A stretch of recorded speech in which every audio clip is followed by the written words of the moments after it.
wait is over. Ladies and gentlemen, from the studios in the wrestling capital of the South, it's another terrific episode of The BENGEBUSTER Show. Please welcome your host, Tony Binge. Hello, Binge Buster listeners. It's Terrific Tony in the house. Just joking. Man, I hope everybody out there is doing great and fantastic. I was under the weather last week, so unable to produce a podcast because I couldn't talk. But I am back this week, and I'm going to have my co-host Chris with me here shortly. This week, I'm excited. We are going to be talking 1984. 84 was definitely a great year. I know some of you young bucks out there that didn't get to experience 84. I hate you missed it. But tonight, hopefully, Chris and I can shed some light and let you see what you did miss in 1984. And right now, before I get started, I am going to take it back to 1984, and I'm going to bring on my co-host. I am talking about none other than Chris Rock and Roll Plano.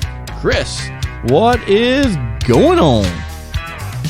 Oh, terrific, Tony. It's so great to be back. I know it's been 2 or 3 weeks since we last recorded, and I'm so excited about tonight's show. We're kicking it back to 1984. God, I don't want to give away my age, but I am. I was 13 years old, and it was a great year then, and so much to talk about between music and professional wrestling. It was a great time for that era. Yeah, and what's so crazy, Chris, is like I know it seems like 1984 was such like some decades ago, but on the same sense, Chris, sometimes I can close my eyes and it seems like it was just yesterday. Oh, absolutely. It was just like yesterday. And listen, I mean, some of the songs from that era, when you talk about, and even the wrestling matches, partake or wrestling cards or shows, especially the music, you still hear it on the radio today. Yeah, and it's like certain stations, you still hear it like it was yesterday. Yeah, and the crazy thing about it is when you listen to the music, to me it sounds the same. Like it sounds new and fresh, and it's kind of like one of those things. It's like great, cheese and wine. It gets better with age, and man, it just seems like everything that was once old is new again. And Chris, like a lot of the '80s stuff is coming back, and I know here lately, we've kind of been shut down and not been able to get out and do things, but the Carolinas are opening, the world's opening back up. Not just the Carolinas, but the world's opening back up. And like I see yourself. You've been going out and seeing a lot of these '80s tribute bands, and they're really drawing the crowd. And I don't think they're drawing the crowd just because people's been shut down for a year. I think it's because people love that kind of music, and that music just it puts you in a good mood. Absolutely, Tony. People, they're drawn to that. They were, oh God, I remember that when I was back in high school or college, or I remember that record back in the day, or I remember that band, or even the band, even maybe just one or two members of that band draw people in, as well. And it's just a great time. And it's warming up here in the Carolinas, that things are opening up. I think things are opening up a little bit quicker than maybe some people out there realize how fast they're opening up, especially if you're not into the nightlife or the weekend life kind of things, or just in the social scene, which is okay. Yeah. But things are opening up. The big question is, and still the big question lingering, is how well staffed are these places? Yes, the open sign's on in the window, but what's it like once we get inside? And it's really still a little touch and go in that area. And I think it's going to be for also the next several months, unfortunately. Yeah, I agree with you, Chris, on that, because definitely a lot of places are opening back up. I know last week, or I'm sorry, 2 weeks ago, because we didn't get to do a podcast last week because I was sick. No, fans, I did not have COVID. Every year about this time, I end up getting a sinus infection. And that's pretty much what happened to me last week. I woke up Sunday, and I know I texted you, Chris, and I said, hey, are we good for the podcast? Yeah, we're good. And, man, as the week went on, I got worse and worse. And by Tuesday, my voice sounded like Michael Hayes. It was scratching, and, man, it didn't sound good. And, so I'm like, well, I better go to the doctor. I call my family physician, and I'm like, hey, I need to get an appointment. I got to come in. I got to get my steroids. I got to get my nasal spray so I can breathe again and talk again. And they take down all my information. They say, okay, have you had your COVID shot? Yes, I've had both of my COVID shots. I'm good to go. I don't have COVID. I have a sinus infection. I need some medication. And the nurse on call says to me,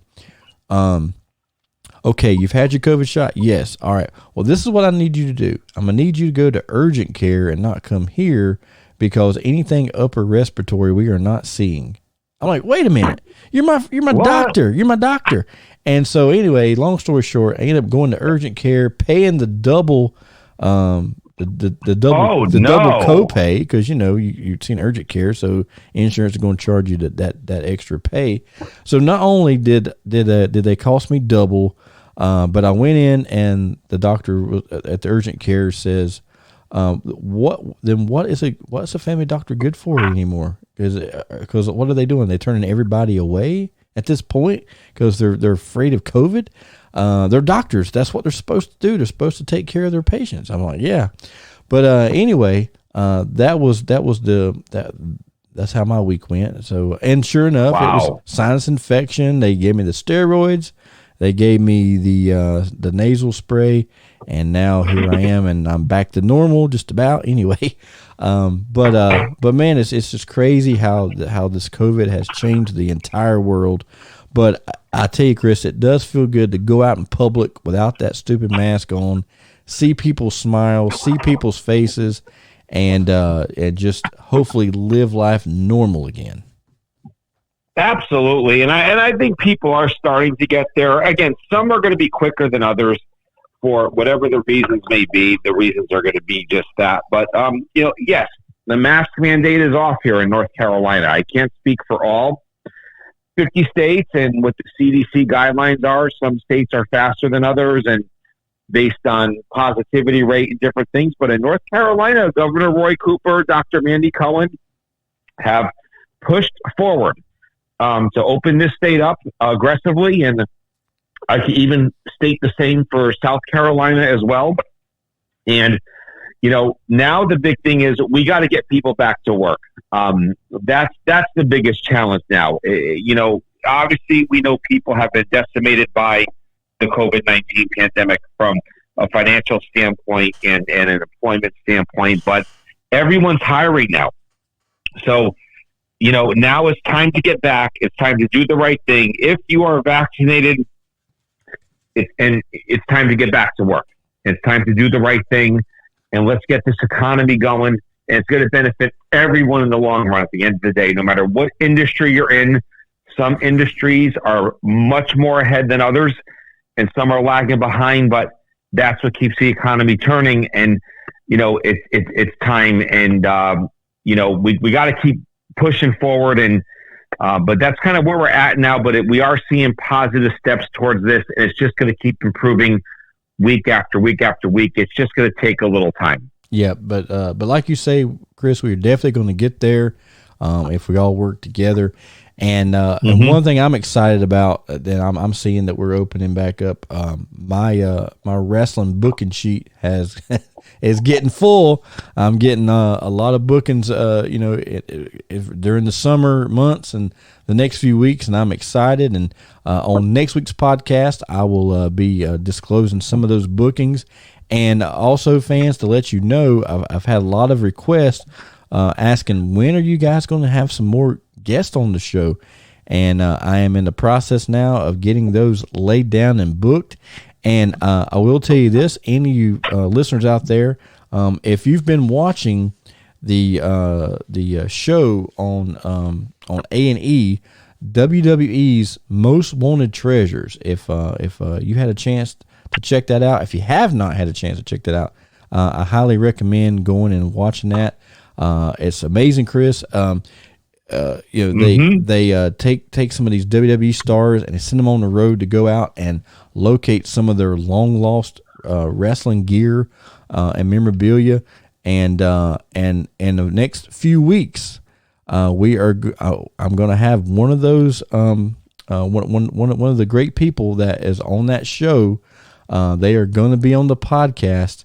And they're going to be telling a lot of stories, so it's going to be great. So that guest will be on our show, I believe, around the end of June, because we have to wait until that episode airs before they can be on our show.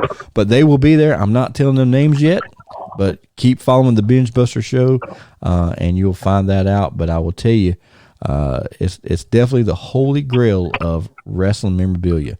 So that's coming up in the next few weeks. We're going to have some live guests, some wrestlers, and maybe some musicians coming on the show during the month of June. So I'm excited. The month of June is going to be hot and exciting. Hopefully, Chris and I stay healthy and we can have a weekly show like we used to do, and just keep rocking it out. So, without any further ado, let's get into this week's show, as we are going to be talking 1984.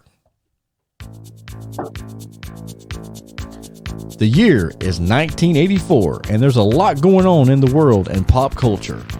The two biggest movies released in 84, Ghostbusters and Gremlins. And from July the 28th through August the 12th, it was the 1984 Summer Olympic Games held in my favorite town of Los Angeles, California. And now on the Binge Buster Show, we talk 1984. All right, Chris, we are back here on this Binge Buster Show talking about 1984. You mentioned earlier in the show how old you were in 1984. In 1984, I was a romping, stomping 10 years old, and thought I knew everything in the world, and I was so caught up in pop culture, but most importantly, I was caught up in professional wrestling, and was starting to get into music. Now, incidentally, on this podcast, we always talk about music and wrestling, and I know a lot of people question that, like, why does he talk about wrestling and music at the same time? It should be one or the other on the show. But you got to understand, it was professional wrestling that introduced me to rock and roll music, you see, because I remember as a kid in school, this girl who I'll remain nameless told me once, she says, Tony, if you didn't watch wrestling, you wouldn't know any rock and roll music, would you? Because all the songs that were my favorite were songs that were played like with some wrestler's theme song. You see what I'm saying? But so she knew it too. That meant she was watching. Exactly. She knew. But I thought that was kind of cool, and I just thought about that. But as we talk, the 80s is definitely Chris and I's favorite decade. Great music, great movies, great wrestling, great everything. But I picked 1984 because 1984 was probably, I started watching wrestling in 83, but I really got into it and become a wrestling addict in 1984. And today on today's show, later on, after we talk about some music and we get into wrestling, I'm going to tell you the matches that hooked me and got me into being a wrestling fan and wanting to have a dream of being a wrestler, and of course living out that dream. So I've had a pretty cool life. I can't complain. But Chris, we're going to start off our top three songs of 1984. And I know my top three songs is going to probably blow everybody away, but I have a reason behind it. I know on this show a lot of my favorites it revolves around Motley Crue, but unfortunately on this one, Chris, my top three favorite songs in 1984 does not include Motley Crue, incidentally. But these three songs to me were like, when you heard this song, it's 1984 in your mind. Like immediately you hear these songs, it's 1984. So I'm gonna start with number three. My number 3 all-time favorite song, and you're looking at MTV, we're watching MTV, and you hear this song, and all you can do is think about the video. The video from MTV pops in your head the minute you hear this song, and that song for me is ZZ Top's Legs. Because when you hear that that bass and that guitar, it's like a machine, right? And when I hear that, all I can see is that the red Ford ZZ Top custom car, Ford Coupe, coming down that road, and those 3 hot girls jumping out of it with their legs, and they get the girl and they dress her up, and man, they're off to the races. So Legs to me is 1984. Wow, that is a great song for ZZ Top. But yeah, I mean, that's when videos back then were, and even songs, they were kind of stretching into the female scene and guys and putting images in your head. Yes. I mean, when I think of that song, that's all I could think about is legs. I mean, nothing else on a woman, but hot legs. Yeah. And it worked for ZZ Top, and hey, they still play it today. Yeah. Probably if not their biggest hit, one of their biggest hits. I got to say it's top 3 if it's not their biggest hit. Oh, but I got to say it's right there. Yeah, and Chris, a couple summers ago before COVID hit, I went and saw ZZ Top for the first time. And dude, when they started playing Legs, that place, the arena popped, and I'm like, wow. Mm-hmm. And in my mind, I'm thinking of that video. I'm like, yeah, this Legs was probably one of their biggest hits ever. And it came out at a great time, even though the Eliminator album came out in '83. Legs, was a huge hit in 1984, and of course MTV was huge in 1984. So right. Video was a big thing, and in this video, ZZ Top gave the American male his 2 favorite things: fast cars and fast women. And it was epitome of the '80s. Absolutely. It totally was. And when I think of 1984, there were just so many breakout hits, whether you were a rock and roll band, you were pop, you were, whatever. Really, those were kind of the 2 genres back then. At least coming from an MTV angle, that's really what they were promoting. And they were promoting a lot of female musicians as well in '84. And you pull up the top 100, you'll see a great representation of that. So there's just so many songs you can pull from, even from me that I resonate with. To try to pull a top 3, it's like, oh my God, which one's kind of hit the soul the hardest there, is how I kind of looked at this list. Yeah, it definitely makes it hard to even pull from. But God. Definitely. So what is your number 3 song, Chris? Man, you know what, Tony, I'm looking at this list, and I just got so many, and I almost want to give a couple of accolades even after we maybe do this top 3. But listen, I'm going to go one that hits home with me for number 3. It's off my beaten path. I don't think you would ever think I would pick a song like this as long as you've known me. I'm going to go with Eyes Without a Face with Billy Idol. Oh, good one. Yes. That one hits home with me. I love that song. I love it today. I love the beat of it. And I seen Billy Idol. I actually got to see him at Rock City Campground, Carolina Rebellion, several years ago when he actually played Eyes Without a Face. It just hits home with me, that song. When you want something that hits me in the gut, that one hits home, and it resonates with me amongst a lot of the pop songs that I see in front of me. And a great performer as well. Yeah. I mean, Billy Idol is he's another one that he's older, but when you look at him perform, man, it's like he's the same age. He hadn't aged at all. Right. Nor has his hair. No, exactly. Exactly. And he loves his hair so much. In one of his songs, he says, "Don't mess with my hair." In Rebel Yell. That's one of the lines in Rebel Yell. But But yeah, good one, Chris. I like that. That's a very good song. Now thank you. All right, we pulled one out of the vault there. Yeah, you pulled that one. I wasn't expecting that one. Now my number two, really probably would be my number one, but my number one I'll tell you the story behind it when I get there.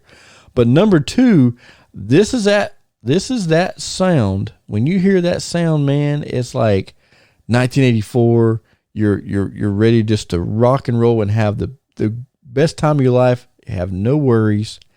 And that is Van Halen's Jump. When you hear that synthesizer and then you hear Eddie come in with that guitar, man, you can't help but want to have a good time.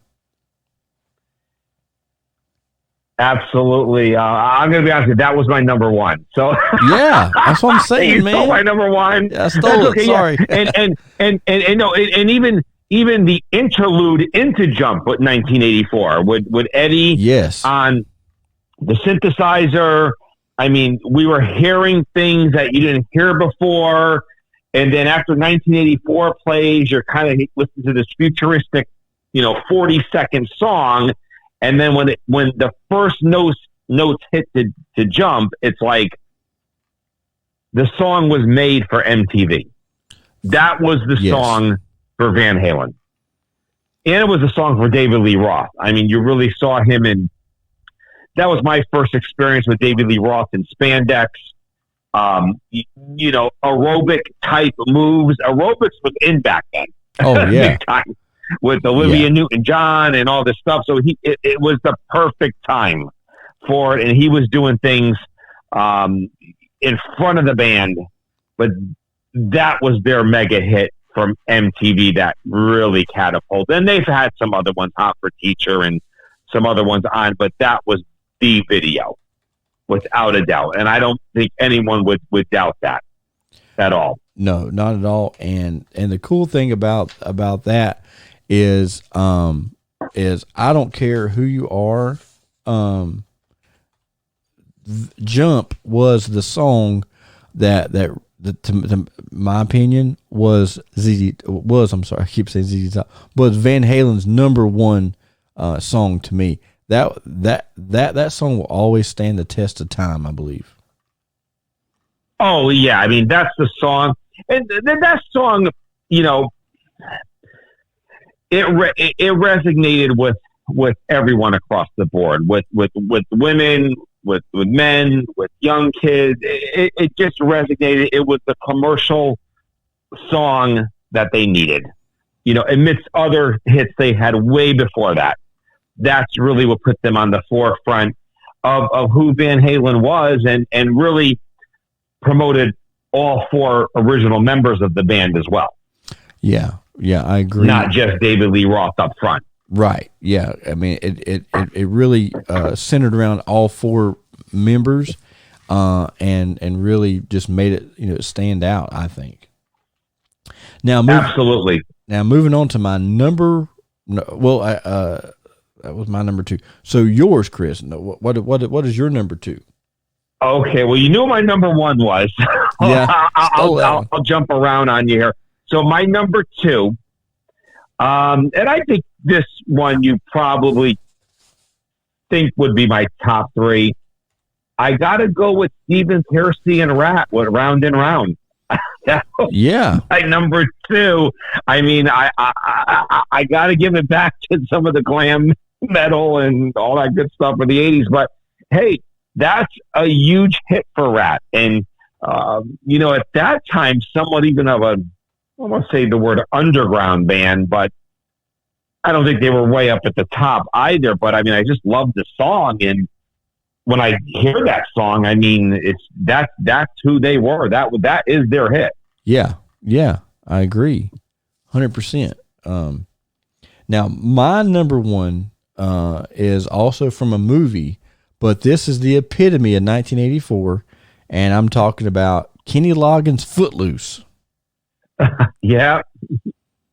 I mean, what? Wow. That was huge. I mean, the movie was huge. The whole thing, I mean, was just huge. It was like a movement. And if you go back and look at that soundtrack, almost every song on that soundtrack was a number one or number two on the pop charts. Yeah.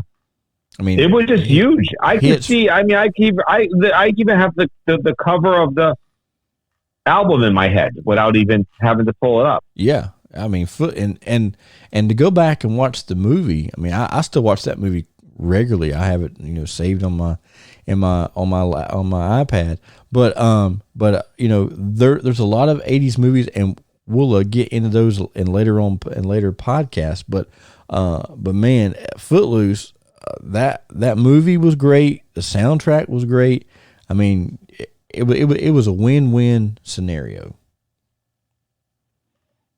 Absolutely. It worked, and it was really also a time where they were putting, soundtrack to movies to really mega hit songs. Yeah, that were off of soundtracks, and that was big money. In the 80s. Probably no bigger than like Miami Vice and some other stuff out there. But I mean, you're talking, major money that was involved of, streamlining movies to music without a doubt. Yeah. I mean, it was definitely there. But all right. Well, fans, that concludes our podcast this week on music of 1984. And now we're going to get into the reason all of our listeners have tuned in, and that's to hear about wrestling. And I'm sure, Chris, that you and I are going to have probably a lot of the similar matches of this. But before I get into the matches, I want to mention Pro Wrestling Illustrated magazine was tremendous in the 80s. Tremendous. I know me as a wrestler, I thought I made it when I opened up a Pro Wrestling Illustrated magazine and saw my name in there. I'm like, okay, I made it now. I'm big time. But but Pro Wrestling Illustrated magazine was huge in the 80s.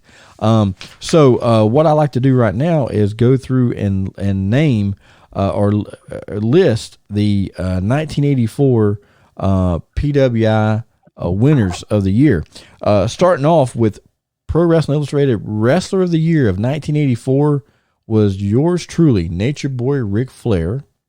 The PWI Tag Team of the Year, no surprise there, the Legion of Doom, the Road Warriors. Match of the Year, Ric Flair versus Kerry Von Erich at the David Von Erich Memorial Parade of Champions. Most popular wrestler of the year, I'm kind of surprised at this one, but Kerry Von Erich. Most hated, Roddy Piper. I believe that. Wrestler of the year, of course, we already mentioned Ric Flair. Feud of the year, the Von Erichs versus the Freebirds. So, taking a look at that PWI, and that right there tells you in 1984 what made Tony Benge become a wrestling fan. It was those matches, those wrestlers captivated me, and I'm like, I'm going to do that one day. I want to do that. I want to figure out how I can do that. So 1984, I know if you go on YouTube, there's a thing on there where if you look up NWA wrestling in 1984, it will give you all these different lists, and underneath it says year of transition. But if you go back and look at that, man, wrestling was starting to really explode in 1984, and that gave us an idea of things to come, because 1985 would have been the year that wrestling blew up mainstream because we got WrestleMania. But here in 1984, WWF, Vince McMahon, he's just starting to branch out. He hasn't quite got there yet. But in 1984 is when one match takes place, and I'll get to that in a few minutes, but that one match set wrestling on fire, and we'll get to that later on. But Chris, my number 3 match of 1984, Ric Flair versus Dusty Rhodes at Starrcade 84. Tony, that could be number 1, 2, or 3 on the. Yeah, it could be anywhere. I mean, Flair, Rhodes, Starrcade. It kind of all rhymes, even though it doesn't. Yeah. I mean, what you know what you're going to get. Right. You're going to get the best out of both wrestlers no matter who has the title, no matter what the storyline is, and no matter what city it's in. And obviously we know it was in, the Southeast markets and the Carolinas. I mean, it was hot. And a lot of these promotions in 84, well, primarily WWF and NWA, they were on the cusp of what cable television, of what was happening. Yeah. And they were broadcasting this to a bigger audience, overall. Yeah. And that match, incidentally, fans, it took place November 22nd, Thanksgiving night at the Greensboro Coliseum. That was the $1 Million Challenge, with Smokin' Joe Frazier as the special guest referee. Man, it was a tremendous match. And it really lets you know that, hey, in the next few years, man, Dusty and Flair are going to be the main draw here in the Carolinas, and that was definitely true. Now, Flair drew money with everybody he worked with, but the big payoff was when he and American Dream Dusty Rhodes got together. Man, the place was always sold out. Absolutely. Now, and you know what you're going to get. You know what you're going to get. No matter what. Yep, no questions asked. Now, what is your number 3 match, Chris? Wow, you know what, Tony? I'm going to pull something out of here on you. I think I'm going to pull a swerve on you here. I think this is one I don't think you have on your radar. You might have it on your radar, but I don't think you do. Okay. I'm going to go Midsummer 84. And this was a rivalry that kind of went under the radar in 84, but was bloody. Was a bloody rivalry in the WWF for a short stint of time. And I'm going to go Dr. D. David Schultz against Hulk Hogan. Now that is deep. Yes. And there were plans for David Schultz. Yes. In the WWF. We all know he had a lot of out of ring problems. Yep. But and I know we're going to talk about Hogan later on. That I already know. But this was a rivalry in 84 that I don't know if it really hit its full potential of what could have been. Yeah, definitely not. I think, but I also think that Hulk Hogan and David Schultz, it would have been great, definitely great, but for the explosion, I guess is a better word, of Hulkamania, I don't think Dr. D. David Right. Schultz would have done the job for Hogan that many times. You know what I mean? No. It was a heated rivalry. Yeah, not like all the other ones that were just groomed to go in there and make Hogan look like $1 million and lose. You know, there's a reason that you never seen Hulk Hogan and Jake the Snake Roberts against each other. Right. Because Jake was way over, and McMahon didn't want anybody to outshine Hogan because Hogan was his trophy horse. You know what I mean? Mm-hmm. So that was another reason you never saw Jake Roberts against Hulk Hogan, but or Roddy Piper for that matter, because Piper was a lot like David Schultz. I'm gonna go in there, but I'm not doing the job. You know, and in order to keep selling merchandise, Hogan had to win all the time. You know, so but that right there, Chris, would have sold out anywhere in the country for sure. I mean, it could have been a feud that could have went back and forth. It was a feud, and I was hooked on it. Even my parents or my mother, I keep talking about my mother, still living today, loved Dr. D. David Schultz. Loved him for whatever reason. Microphone skills, but just had that. My mom liked Roddy Piper as well. Loved the guys that knew how to push the buttons. Right, yeah. And we're talking about someone who is not a major wrestling fan, just kind of avid, but would be pulled into the storyline and was drew to certain wrestlers. When I talk about Mom, she loved Don Morocco, Snuka, Piper, David Schultz. There were just certain guys that would just hit those buttons, and they just knew how to do it. Yeah, and that's what sold tickets. Yeah, all day long when they came to town. Mm-hmm. Very, very much so.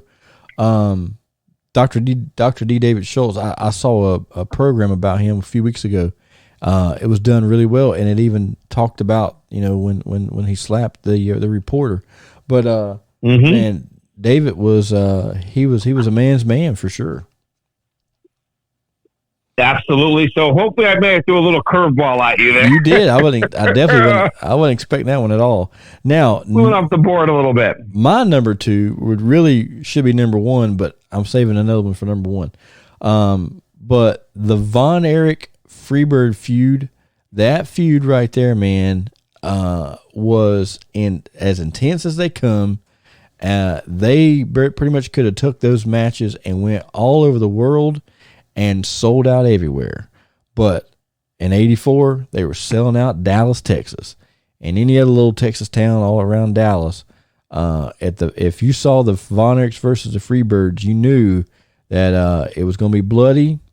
And the crazy thing about the Von Erich Freebird feud was, it was almost like going to a sporting event. It was almost like, the Dallas Cowboys versus, the Atlanta team or it was like that. It was like the North against the South. It wasn't like two teams against each other.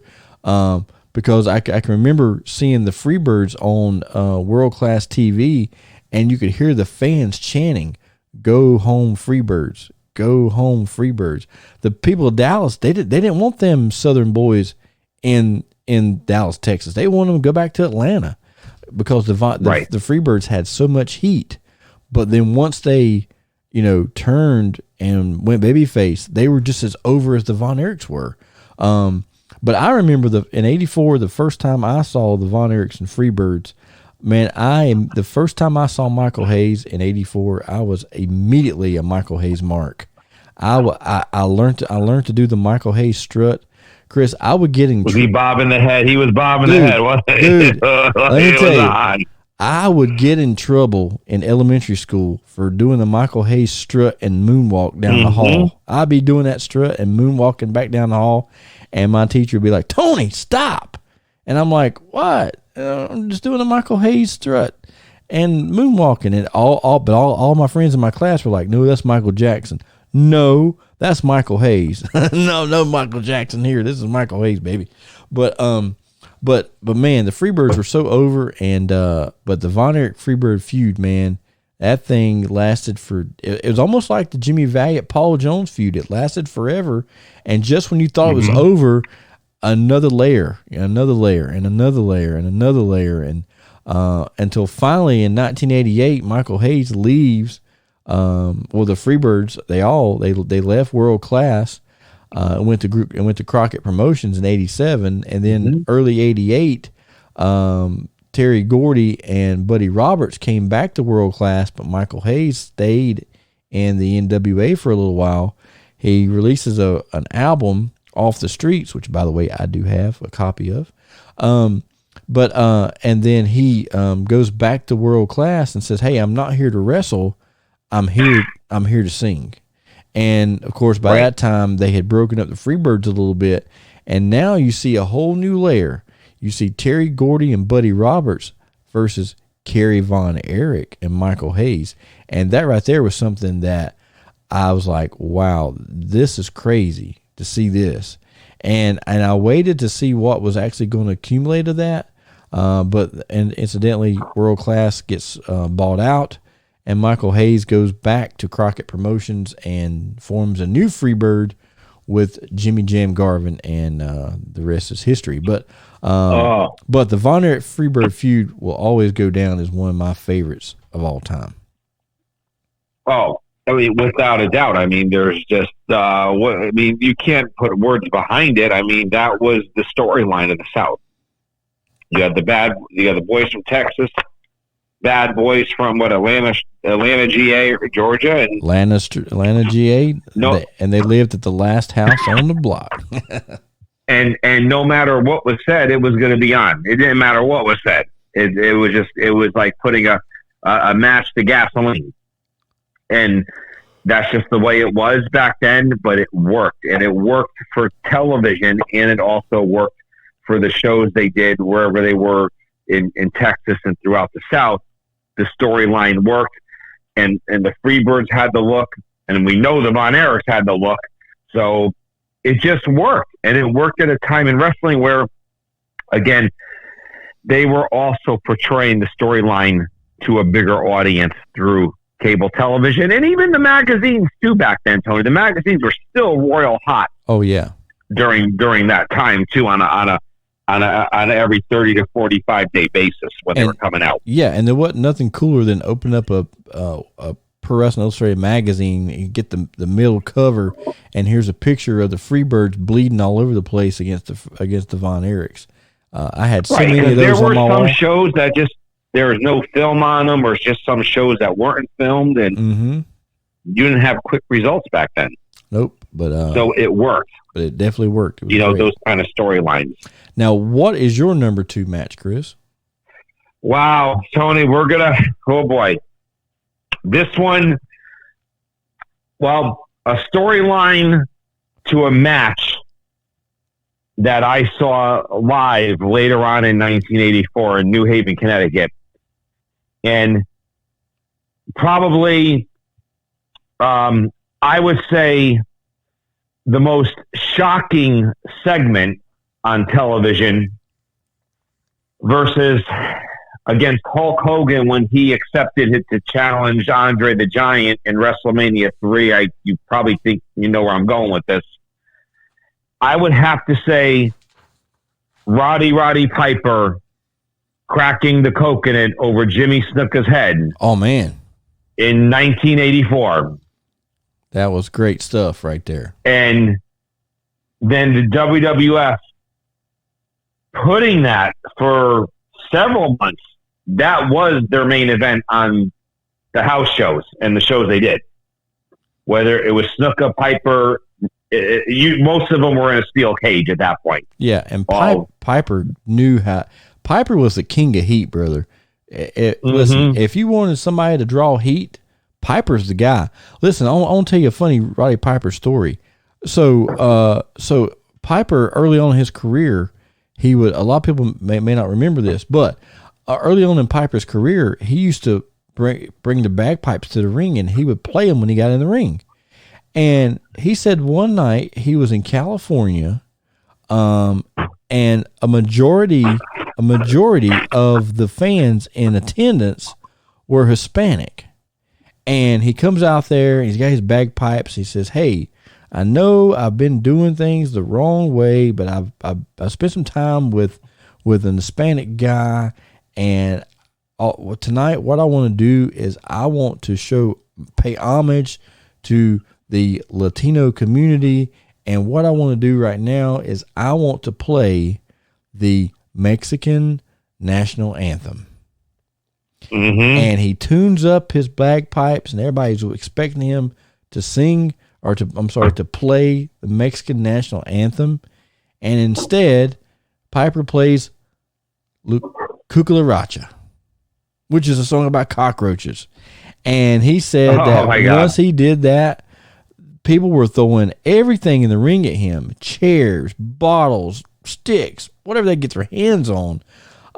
Almost caused a near riot there by just playing that song. But he drew heat because he was going against the Mexican culture. But Piper, right. And that right there, it's just a small story of the hundreds of thousands of stories that are out that Roddy Piper done. He was a king of heat, man. I think he was stabbed like 3 or 4 times by marks. I mean, he didn't know he was fearless, and but the man knew how to draw money, and natural at it. Yeah, I'm gonna tell you, Tony. That storyline that I could talk here for a couple of moments, if you don't mind, was so hot when I was watching Saturday Morning Wrestling, and they said the upcoming card comes to New Haven, Connecticut. They run through the car. They go in the main event, 15-foot high steel cage. They said Roddy Piper versus Jimmy Snuka, and I was like, oh my God. My dad was down there Monday morning. He went Monday morning at 10 a.m. when the box office opened up. I mean, it was, and we had seats we were right there, right where the wrestlers come out. We were maybe 6, 7, 8 rows up from the floor, right there at the shoot. I mean, and I'm going to tell you the place was deafening. I mean, sure. Piper's in the cage, Bob Orton's outside, and when Snuka comes out, I mean, and then the thing was, Snuka was still at this time. I remember this, Tony. Snuka actually went to all 4 corners, and he was shaking the cage. I said, "Look, he's going to jump off the cage tonight, like he did in Madison Square Garden." That he was checking, and he was still working that angle. Mm-hmm. That would you see? He did not. He was not jumping off the cage during this particular series of matches with Piper like he did, but the people still remember that. I mean, and when I'll never forget my parents. I mean, when Snuka, Piper cracked him with something, and when he came up full of blood, the whole place was just like beyond. And then Orton somehow got in the cage, and all of a sudden, I want to say Rocky Johnson came down. Oh, man. And it was on. Yeah, it was on. And Johnson somehow got his hand on Orton. Boom, boom, on the outside of the ring. I mean, it was just chaos. But it was just pure pandemonium. But that's what it was all about back then, with no TV filming or nothing. And that's how they drew the crowds. And that angle was over. That's all they need. They didn't need Hogan there and the other guys. That was the money match. Yeah, I mean, sure. And they brought it, and they ran it for as long as they could, and it worked. And really, it kind of spilled somewhat into WrestleMania a little bit, but that was heated. It was over by then, but still, Snuka was involved in the WrestleMania 1 main event, though Piper and Orton were on the other side, obviously with Hogan and Mr. T. Mm-hmm. Obviously, but still, a lot of that spilled over from '84. Yeah, and it was a great angle at the end of the day. Oh yeah, one of the absolute best, I think, for sure, and it drew a lot of money and a lot of heat too. Now, my number one match, I didn't pick this because it was a great match. I picked this because this was the match that ignited Hulkamania and ignited the rock and wrestling connection that we would see in '85. But it took place January 23rd, 1984, Madison Square Garden, Chris. Hulk Hogan against the Iron Sheik. Hogan wins the WWF World Heavyweight title right there in the Garden. And when he done that, Chris, Hulkamania was born. Hulkamania was born, and, well, as some say, wrestling was changed forever.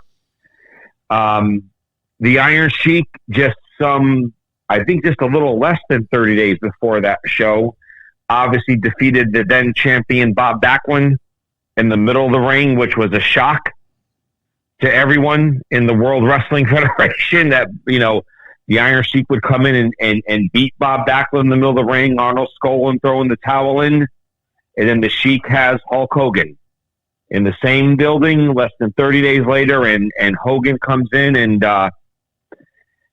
it was electrifying. It was the perfect storm, as you could say, and for the Iron Sheik, one of the shortest WWF title reigns. But as you and I, Tony, know, the Iron Sheik says today the Hollywood Blonde owes him one more, doesn't he? Yeah, yes, that's what he says. To this day, he goes, that Hollywood Blonde, yeah. And the Sheik might want one more crack at him, but hey,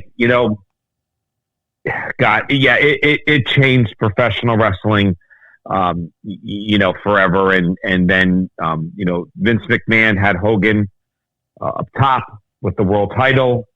And then things started falling into place, going into the WrestleManias, the different rivalries. And for Sheik still had a good career with the WWF beyond that.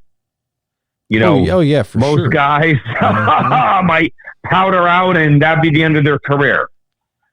For Sheik, he hung on for a good number of years beyond that, both in the singles and with the tag team ranks with Nikolai Volkov. Yeah, I was about to say. They actually had a very good run.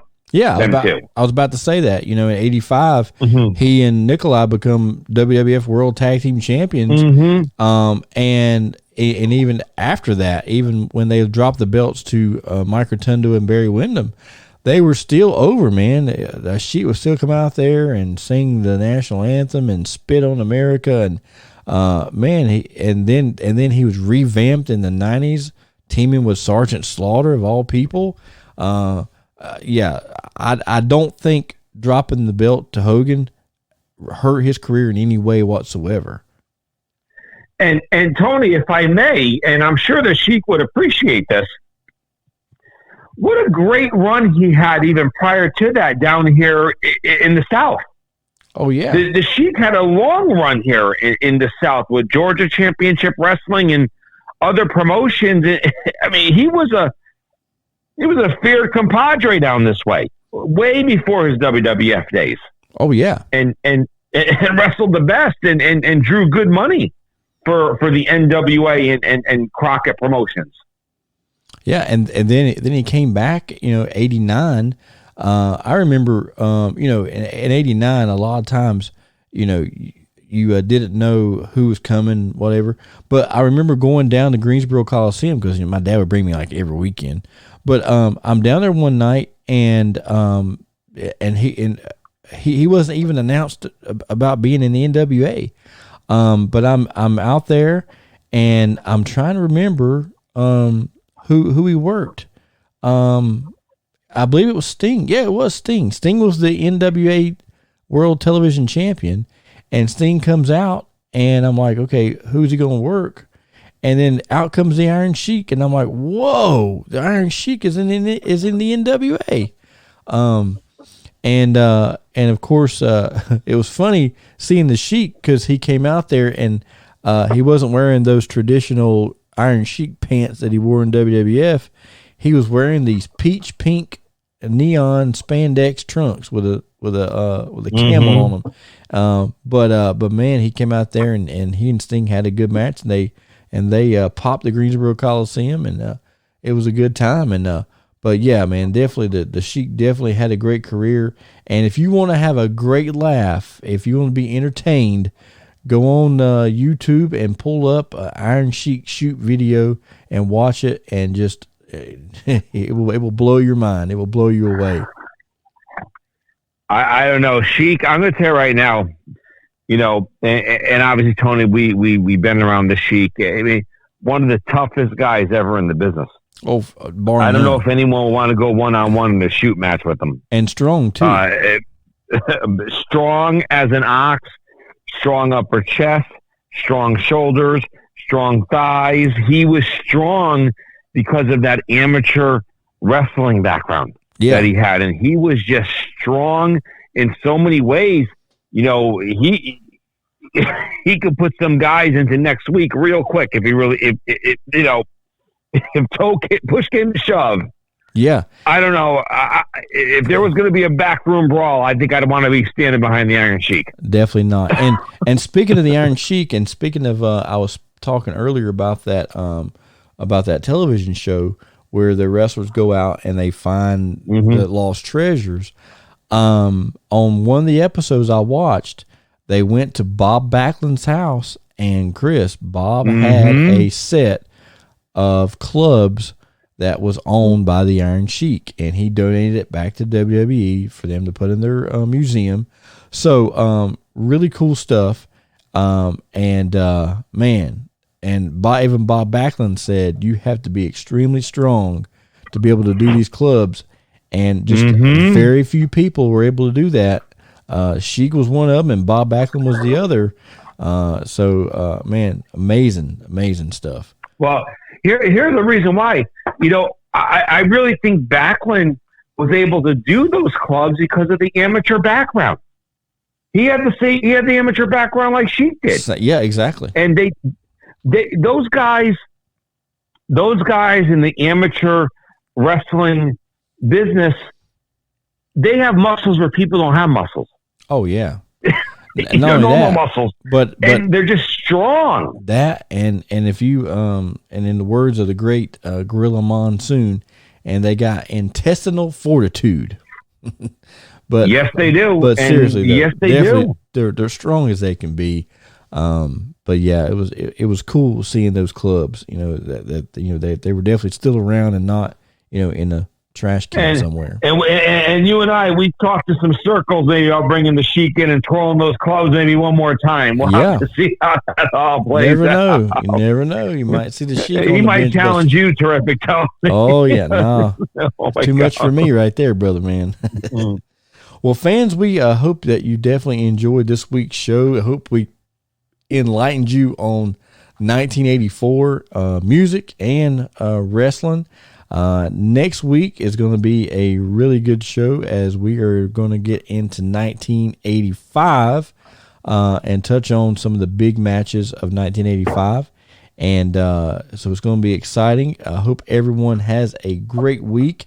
And Chris, we got Memorial Day coming up Monday, and that's going to be a good time. And who knows, fans? Next week's podcast, it might be a live one. Who knows? You just have to tune in and find out. In the meantime, go on our Facebook page and like it. If you are a wrestler that listens to this podcast and you want to be a guest on the show, hit us up on the Facebook page, and we will put it together and make it happen. Chris, you got anything else before we go off the air today? Tony, this has been a great show. Thank you for having me on here. Boy, you've really had my wheels turning here back and reminiscing about, the glory days. And 1984 was a great time to be not only a wrestling fan, but a music fan. And this has been great. And, have a great Memorial Day weekend. I can't believe we're moving into June here so quickly. And we're moving along. And I'm just so tickled to be a part of this program and the show and to be able to talk about great times of what was really a great part of American culture back in the 80s. Man, without a doubt. And, it's just going to get better as the weeks go by. For Chris, I am Tony Binge. We will see you next week here on the Binge Buster Show. Sure to share the podcast on your favorite social media channels.